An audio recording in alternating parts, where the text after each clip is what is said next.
Good evening and welcome to Airdrie. We are here with my special guest tonight, the bad guy from River City. It used to be Lenny. He's not that bad, did he? No. He's not as bad as Lenny Murdoch, but he plays Tyler Folks on River City and he's with us tonight. Cammy Fulton, everybody. Hello. Thanks for coming. And this is no sort of a strange place to you because I couldn't believe it when you told me you were from Airdrie. Aye, Airdrie boy. I have lived everywhere in Airdrie. I was born in Ho Hills. I've lived in Cairnhill, Thrashbush, Rixholes, Northburn, Glumnavis, Clarkson. So I sampled all Airdrie and then got it. Do you know, I think me and you might be one of the few that are actually from Airdrie. I thought you were going to say related there. You never know. Aye, you look like the postman. So tell us a wee bit about growing up and how you got started in the acting business. Complete accident. I was always wanting to be a police. It's alright, you don't need to hide. I didn't turn out to be a police. Always wanted to be a police. Was leaving school at the end of 4th year because was going to go and be in the police cadets. But in 2008, when the banks crashed, showing my age, one of the first things to get scrapped was the police cadet programme. So in the summer holidays at school, I just got a letter through the door saying, "Aye, that's not happening." So I was like, right. So don't know what else to do, so I went down to school, Airdrie Academy, during the summer, filled out an option form because I was needing to go back to school. For my 5th year, took higher drama because I thought it was going to be a skive and a good laugh.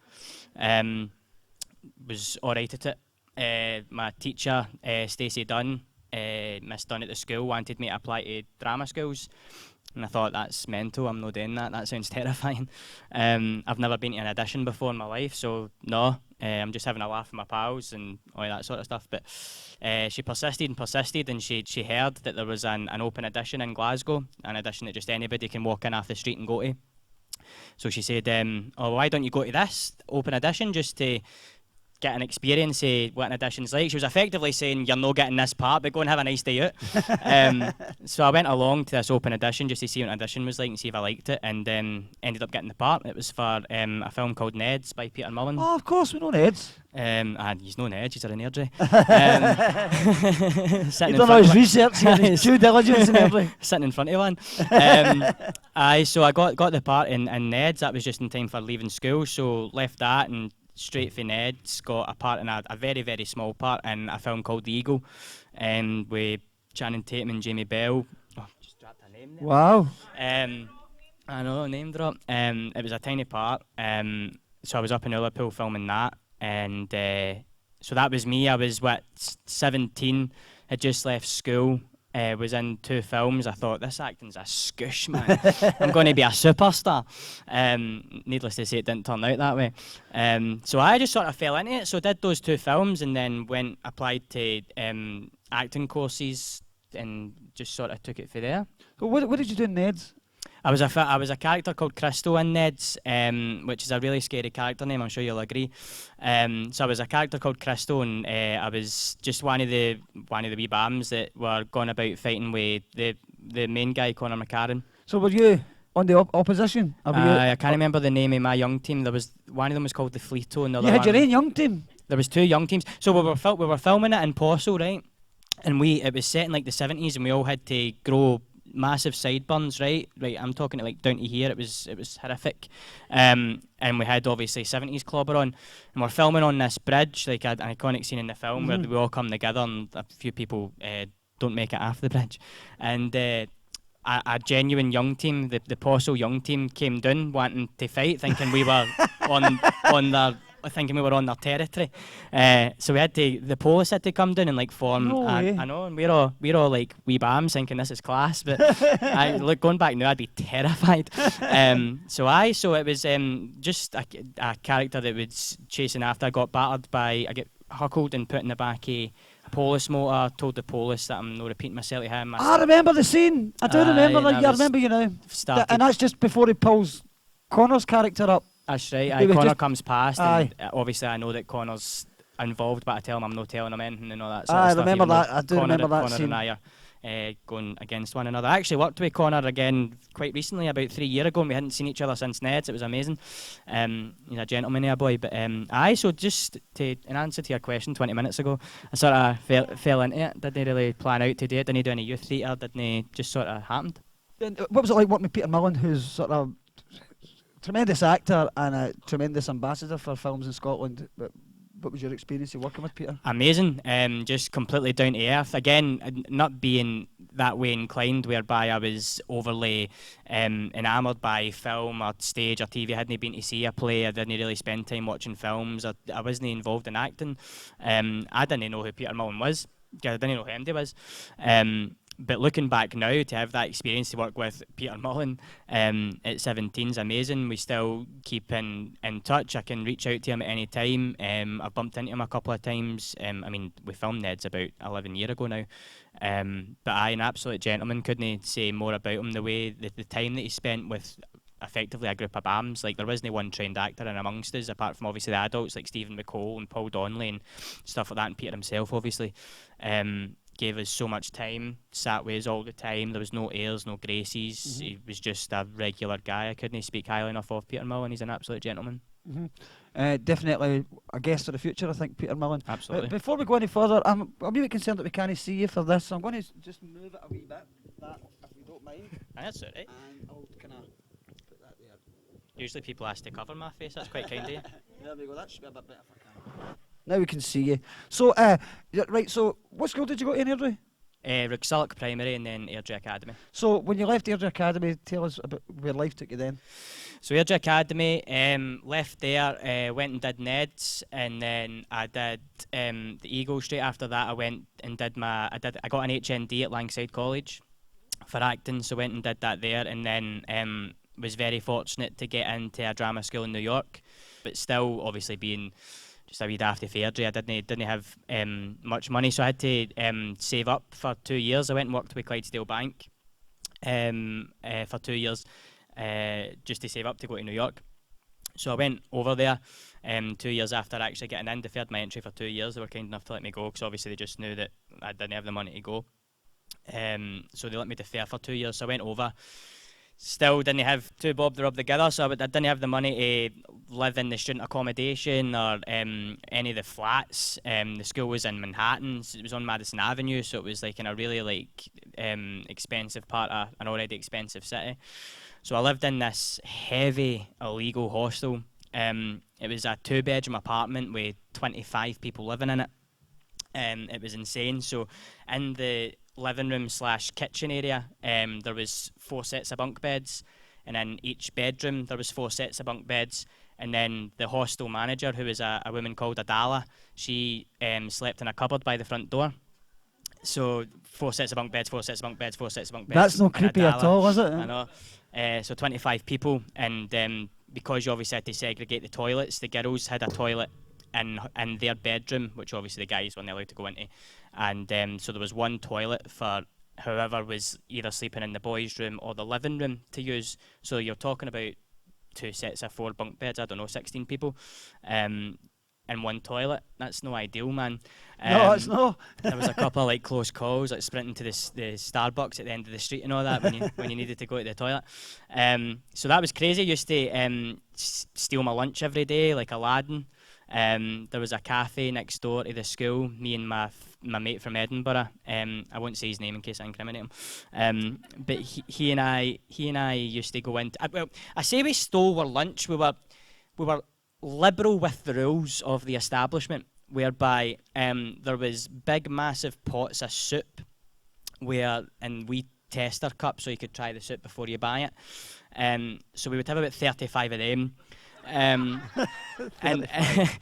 then each pot, and there was a very obscure, confusing queuing system whereby the place was hoaching for the get-go, because it was right next door to the school, so everybody would go in, so the place is rammed, absolutely hoaching. So the people behind the counter don't know what's happening, so you would go in and you would have a wee look at a sandwich and be like, oh, that sandwich looks quite nice, and then you'd bump into a pal and bump into another pal, and you just walk out having forgotten to pay for it. It was mental. So we did that every day, and then but what happened with New York was I'd gotten a 2-year scholarship to do a 2-year course, and then you would need to audition for the 3rd year to get to stay.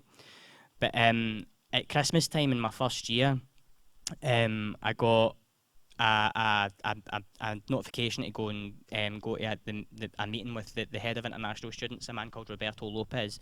So I went to see Roberto, and he told me that one of the scholarships that I got had completely fallen through. It hadn't came through. You've no got it. You're kind of fluffy ducked.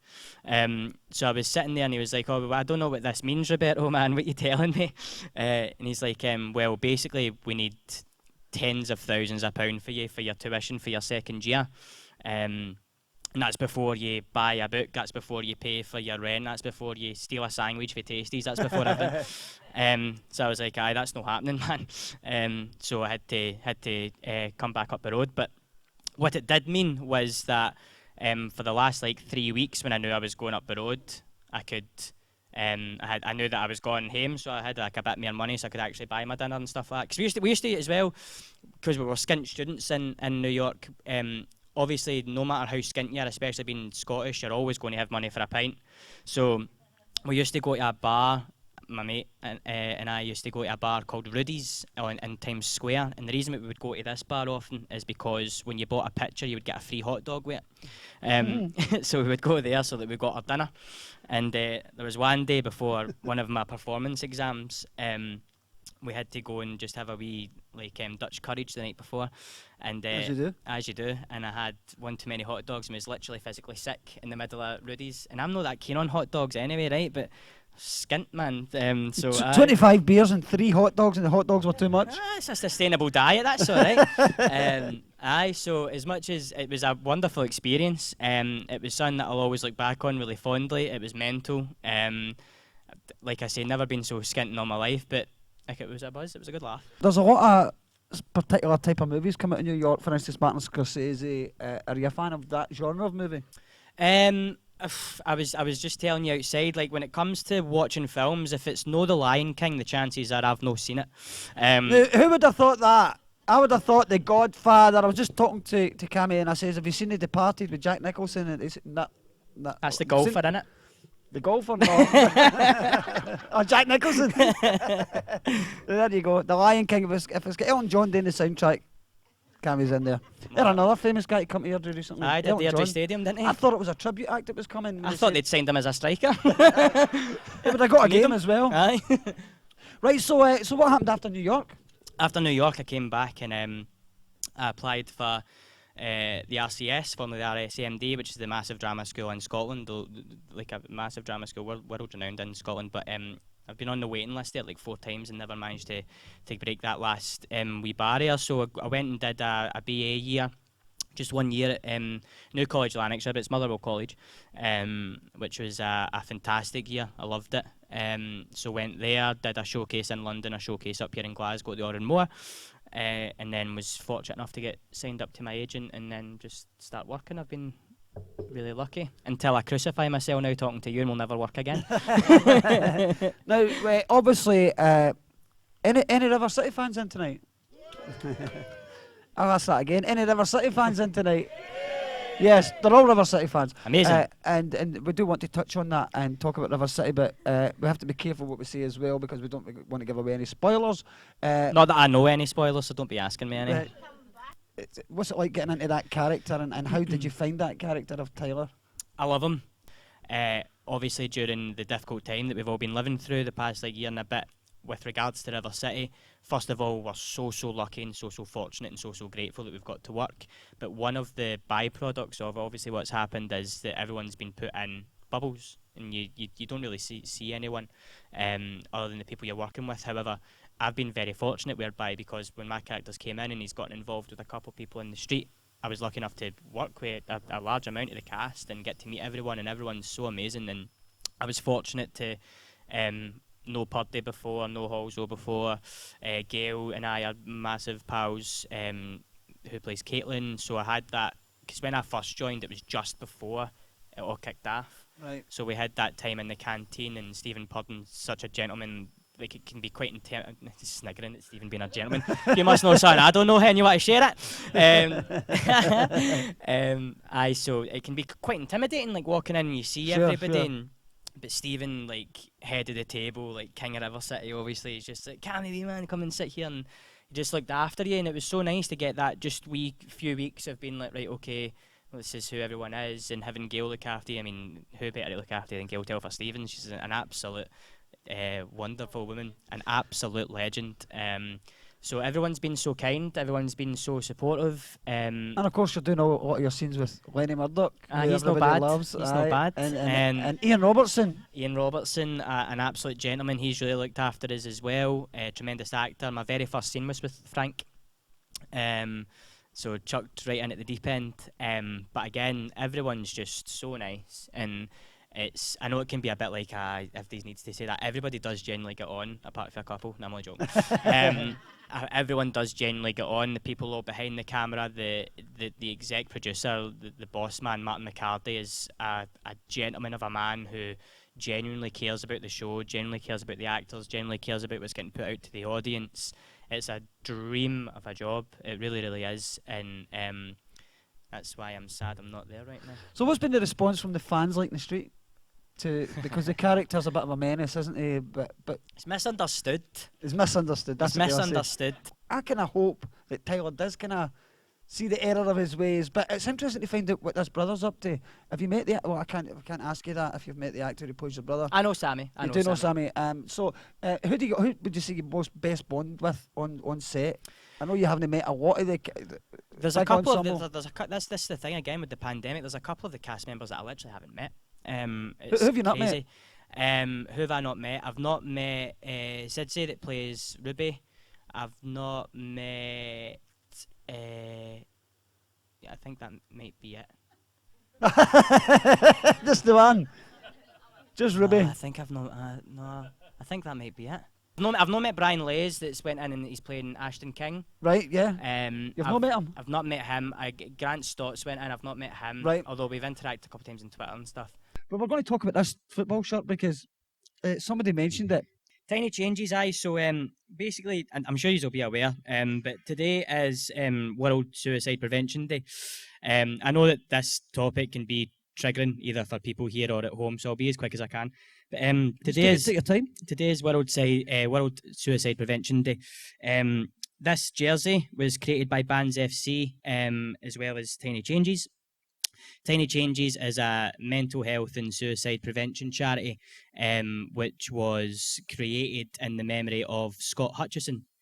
Scott Hutchison was a tremendously talented singer-songwriter, the lead singer of one of my favourite bands of all time called Frightened Rabbit. If you've not heard of them, please go and check out their stuff. Their stuff is absolutely beautiful. And Scott, tragically in 2018, lost his life to suicide. So Tiny Changes was created in his memory to help people and to help people realise that no matter how bad things get, there's always going to be someone there to listen to them and to help them as best they can, and to help ensure that people stay with us. Lanarkshire, I'm not sure if you're aware, is a suicide hotspot, which is tremendously heartbreaking. So Tiny Changes was created to remember Scott, remember the talent and the wonderfulness that was Scott, remember the talent and wonderfulness that was anyone that's lost their lives to suicide. So on World Suicide Prevention Day, which is a tremendously important day in my opinion, I thought that I would just do what I can to sort of raise awareness and let people know that we want you to stay here, and it's best for everybody that you do stay here. And if you feel like you need to reach out, then please do, because there's always going to be someone who loves you and is going to be there to help you. Well said. You matter. That's what they say, and it's as you say, especially during this time, it's been a tough time for a lot of people. And I thought it was very clever of River City to put that in the show. What's your thoughts on the episode with Ian Robertson and they brought Gary Sweeney back as the Angel Gabriel? Aye, very apt. I don't know where they got that idea. Brilliant. It was amazing. It was a stunning episode when Ian, because I was obviously working a lot with Ian at the time, when he told me about it, I was really taken aback. I was really looking forward to it in the nicest way possible. It's a weird thing to look forward to, but knowing how tremendously talented Ian is, I knew that and seeing that build up as well through our scenes together, just knowing that it was going to culminate in this amazing episode and written and directed and staged in such a gorgeous way, and was really poignant. And even knowing what was coming, I was really taken aback by it, and I think that Ian rightly received a lot of adulation for it. I think it was a beautiful performance, really understated in parts, hit all the right notes, and Jimmy Chisholm as well. Jimmy Chisholm was stunning in it, amazing in it. Sally was great in it. Everyone, and that's the thing again, going back to River City and to Martin McCarthy, who's the exec producer.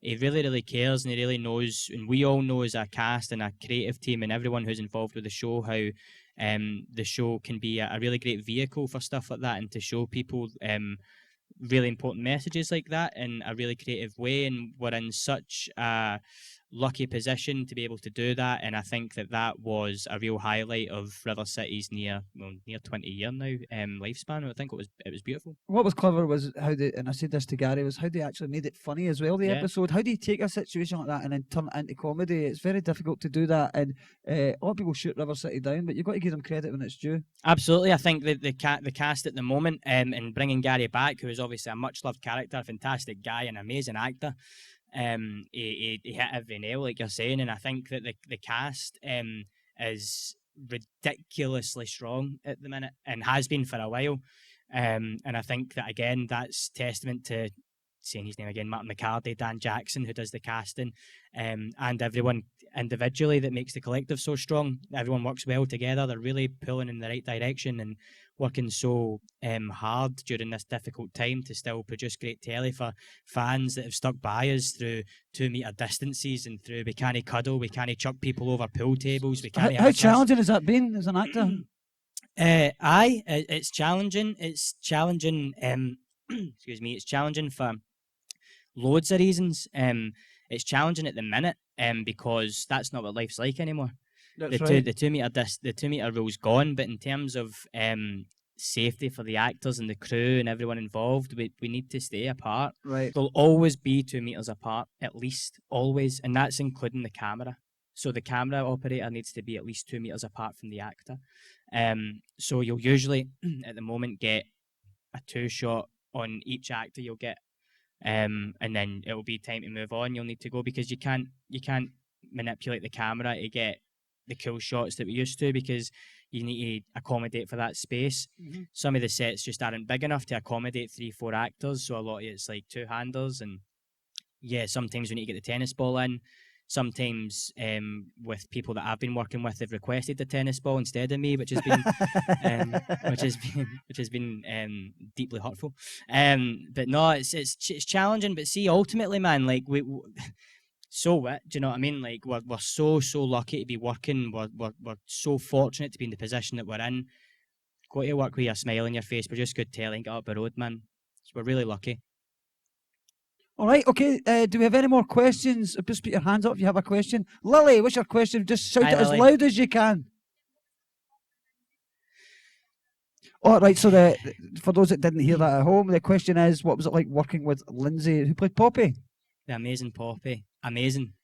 She's brilliant. She's so welcoming. She's so friendly. She made me feel so comfortable, because obviously going into that and being a bit of a creep can be quite intimidating. Because you don't really know where to pitch it, you don't really know how far to go with it, and Lindsay just gave you all the trust in the world, totally trusted you. You could shout at her, you could do anything that you could within the 2 metre distance. She's an unbelievable actor, to work with her is such a joy. I got my first scene with her was a really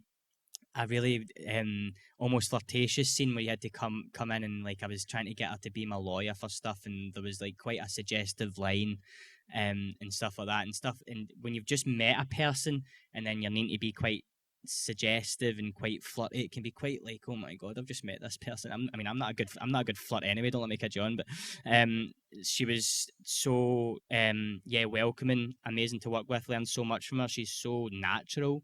You just believe her. You just lose yourself with her a wee bit. Do you know what I mean? Like, just worked with Poppy Patterson there. That was pretty cool. I think she's missed. She's missed by the cast. She's missed by, obviously, the audience. It's something. Yeah, because she left to have a baby, didn't she? She's had a baby. She's had a baby as well. Baby, yeah. So, yeah, she's off living her life, being a mum. So incredible. Again, like, during all this, having her baby, just wow. So yeah, when when and if Lindsay decides to come back, I'm sure that River City will welcome her back with open arms, because she is such a credit to the show. She's such a valuable member of the show. She makes the show better, and getting to work with someone like that it's amazing. It's brilliant. I'm just a wee dafty Fairdry getting to work with somebody that's worked down in London and all that. Do you know what I mean? Like, it's insane. She's brilliant. I really, really enjoyed working with Lindsay. So, Lily, did that answer your question? All right, thanks for your question. Do we have any more questions about River City or anything else you want to ask about? Kieran, nice and loud. Hello, mate. Oh, amazing. That's what I was actually coming to. You recently took time out for River City to go and work on the rig.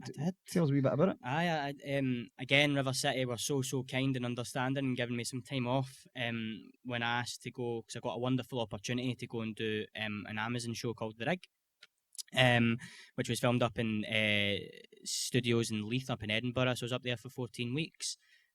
Working with just ridiculous people. Who's in it? Martin Compston, Owen Teal, Richard Pebble. You've got Ian Glenn, Mark Bonner, Eamon Elliott. Mark Bonner, I love Mark Bonner. Aye, amazing, really amazing. The cast are unbelievable. Molly Vevers, Calvin Demba, Rashenda. I never. Is it either Standal or Stendal? And Emily Hampshire, who plays Stevie in Schitt's Creek. So the cast is just out this world, and again, we'd have to fair do you know what I mean? It's like, it's insane. I haven't seen it. Is it airing just now? Nah. We've just finished filming it, mate. So it's not been on, but it's not like a second series, No, it won't be on. It won't be on for a while. Because it's all set in the North Sea, just off Aberdeen and stuff like that. So they've got a lot of like work to do on it, to like set it and stuff like that. Do you know when it's due out? I don't. It'll be about a year, easy a year. One person we should mention is Andy Gray, who was a great ambassador as well for Scottish comedy and pantomime. And when they put him in River City, it was just perfect for that role. And it was so tragic what happened. But Andy Gray, did you get the chance to meet Andy? I did. I met Andy only the once, unfortunately. I'd love to have been able to spend more time with Andy. But I worked with Andy's lovely daughter Claire. Oh yeah, no Claire. He's an amazing pal, Claire. She's really, really lovely. An absolute credit to Andy. I worked with Claire doing the Benny Lynch story with Purdy and Holdo. So I met Andy once on that, but he and I share a really close pal. One of my really good mates, Ryan Dewar, is one of Andy's best mates. So I heard a lot of stories about Andy. And yeah, anything you can share? I wouldn't know. He was a live wire. An absolute gentleman. Never heard a bad word about him. And I've heard a lot from him because he was such an all-encompassing character. Like, people love him. Like, he made a huge impact on 30 seconds. And of course he was close with Grant Stott, who's just joined the series. I would like to say, probably you guys will know who Grant Stott's character is. Has it been announced what he's actually going to do? There was a press release about not about what he was going to be doing and who he is, but there was a press release that was going into the show. I think so. That'll be because obviously the show had its summer holiday, so it's only just back now. So that'll be all the new people will be coming in now. So Grant will be due on anytime. And also back on screen, Roisin. And I think we should try and get an evening with Roisin as well. Joyce Falconer. And we can't ask you because we know that you're not on the show at the moment. So and she's just come into it. But you have worked with her before. I worked with Joyce in a pantomime in Dunfermline. And you ask somebody if they're much like their character. You're nothing like Tyler, but Joyce sounds like Roisin, doesn't she? Actually. Oh, aye, that's no put on. No, that's it's amazing. She's got this amazing eye, like Doric, and again, she's just a completely genuine person. Would do anything for anyone. And again, like bringing back a legend to the show just adds to the cast, adds to new people like myself and others who are coming in to hopefully make an impact in the show. It's great to have legends round about like Stephen Purden, Sally Howitt, Frank Gallagher, Jordan Young, Scott Fletcher, and obviously Joyce Faulkner. Who would you say you've learned the most from, acting wise? Whether it be someone not necessarily on River City, but other actors. I think it's always a difficult question for me, that because I've never really gotten to grips with what that actually means with regards to learning from someone, because everyone's got such an individual process. Everyone's got such an individual thing that they do. Some people like to listen to music, some people like to meditate before going on stage, some people like to just sit with their pals and have a laugh. Everybody's so individual. I think that when you're going through, you'll try different stuff and you'll be like, oh no, I'll give that a go, and then take wee bits, and then So you're doing a scene where you're just about to pull Ian Robertson up, you're going to get angry on him, right? But then when Tyler gets angry, he's actually quite chilled. He's not animated angry. Mhm. But do you do some kind of do you try and make yourself angry before the scene? Do you know what I mean? Maybe not necessarily for River City, but do you do method? No. No, I don't. It's difficult to. I've never really been one for like, this is my process and this is what I do. I think it's great that people do that. I think it's, if that's how you get a performance out of somebody, then go for your life. Again, going back to RC or anywhere that I've worked at, actually, everyone's so chilled, man. Like, everyone just, they understand the privileged position that they're in. They're there to do their work. They do it to the best of their ability, and they have a laugh while doing it. We're so lucky, man. Like, we get to turn up and play at shops and make money. Like, what the hell is that? Like, it's so, we're so lucky. I think anyone that takes it to places that it doesn't really need to go, it's, in my opinion, do you know what I mean? In my opinion, but I think just turn up, do your work, do whatever process you want to do, learn stuff, take stuff, throw stuff away, have a laugh, get up the road. What makes you laugh? What's because there's a lot of good comedy stuff coming to the comedy unit. Still Game, Tune the Fat, Rab Seen but all that kind of stuff. Just all Scotch, way back to Scotch and Rye. Scotch and Rye, Francie and Josie. I used to watch Francie and Josie a lot when I was growing up. My papa and my granny at the Fulton farm that Sammy was talking about there, they loved Francie and Josie. So I was brought up watching a lot of that. Watching like Reverend I Am Jolly and all that with Ricky Fulton. No relation? Ricky Fulton, no, I get asked that all the time. No, I wish. Very funny man, great actor.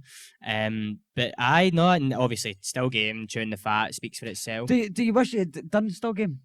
Yes, I think anyone that's not done Still Game wishes they've done Still Game. Aye. Scott Squad's another one of my favourites. Squad's and of good. course, do you like Scott Squad because Jordan's in that as well, and of course Grado. Aye, Scott Squad is an amazing bit of telly because it's mainly improvised. Yeah. Unbelievable, man. It's unbelievable, like the talent that they've all got. Jordan and Sally Reid, he does his scenes with amazing cameras. Doesn't Sally direct in River City occasionally? She's in directing, which is amazing. She's going to be brilliant. So I seen her recently, and she was telling me that she was going to be getting involved in that. Aye. That's terrific because there's a lot of guest directors come in. I mean, there's a lot of former actors direct River City as well. Do you have a favourite director? No. Everybody else has. Turn that camera off. Nah. Like there's different styles, and there's people that you get on with well, like just because of like who they are. Do you know what I mean? But I mean, you get on with everyone. But you don't have a favorite. I don't have a favorite. Shut up. Who's your biggest influences? Would you say? Do you have any? This maybe be similar to the question about who you look up to as an actor. Again, it's hard because I think that your stage of being influenced and having idols is when you were a good bit younger. My idols were all football players and stuff. Like I never really, again, I wasn't involved in acting. I didn't go to stage school. I didn't go to youth theatre. I wish I did. I was like doing taekwondo and football and that when I was younger. Do you know what I mean? Like I wish I was going to like youth theatres and stuff like that. So are you at the stage now where you don't need educated on acting, or was that something you'll consider doing in the future? Is going and furthering it, and can the actors do that when you get? Yeah, you can go and do like workshops and stuff. I think as an actor, you're always learning. You're always learning. But it's one of those jobs where you'll learn by doing, and you'll learn by the different material that you get to work with, and you learn by the different things that you're asked to do, the different people that you're working with. Going back to like I was saying before, you just thought, that's interesting how you do that. I'll give that a bash, and right. Just constantly learning. Like again, it's just going back to just being a person in it, like constantly learning as a person. So, you'll always be learning, and I've done workshops and stuff like that before. before. I've done meetings with different people. Everyone's so welcoming and supportive in Scotland. Do you know what I mean? Sure. And especially now with all the social media stuff. Like if you ever wanted to learn something from someone or get a hand with something, everybody's so welcoming, man, and so helpful. Like send them a message, go grab a coffee, and now that we can, usually it was like make your own coffee and sit on Zoom. Like, so I nearly called you Tyler there. I've been that's trying all right. I've so been called hard worse. not to do it. I've got a habit of calling people with their character names. It's quite all right. But listen, thanks for coming out all the way to Airdrie. All the way to the home town. Glad to be back. It's crazy that he's from here. How many people have we had that's from Airdrie? We've had Holly from Airdrie, Gavin Mitchell's from Airdrie. I didn't know that one. I didn't know that Gavin Mitchell was from Airdrie. Thrashbush. Amazing. Where we are right now, and this is was it round about here you grew up? Because this isn't your first time in here. No, God, no. I've had many a family occasion in here. I've decorated these toilets on more than one occasion. It's a lovely hall, isn't it? Actually, it's it's looking great, and we're going to do a lot more shows in here. Then the next show coming up is in fact Gavin Mitchell and Sanjeev Kohli, and it's going to be with a full audience, and that's on the 1st of October, I think. You guys will probably remember better than me. It's 19 days before my birthday, just in case you were wondering. She's got that horse sister, baby. But I'm sure you'll all agree, Cameron has been a cameo. We should call it. He likes to be called cameo. We should give him a nice wee round of applause and thank him for coming to Airdrie. Thanks for coming out, guys. Thank you so much. Cameron really Fulton. That. Thanks, Trips. Right, gone to 30s. Aye. We've got diamonds now. So to everybody watching at home, thanks for watching. Tonight's show was sponsored by Busy Izzy's at the View and Busy Izzy's at the Time Capsule. So make sure you give them a visit. I'll see you again next time, folks. Thanks for coming. See you soon. Cheers, Trips. Thank you.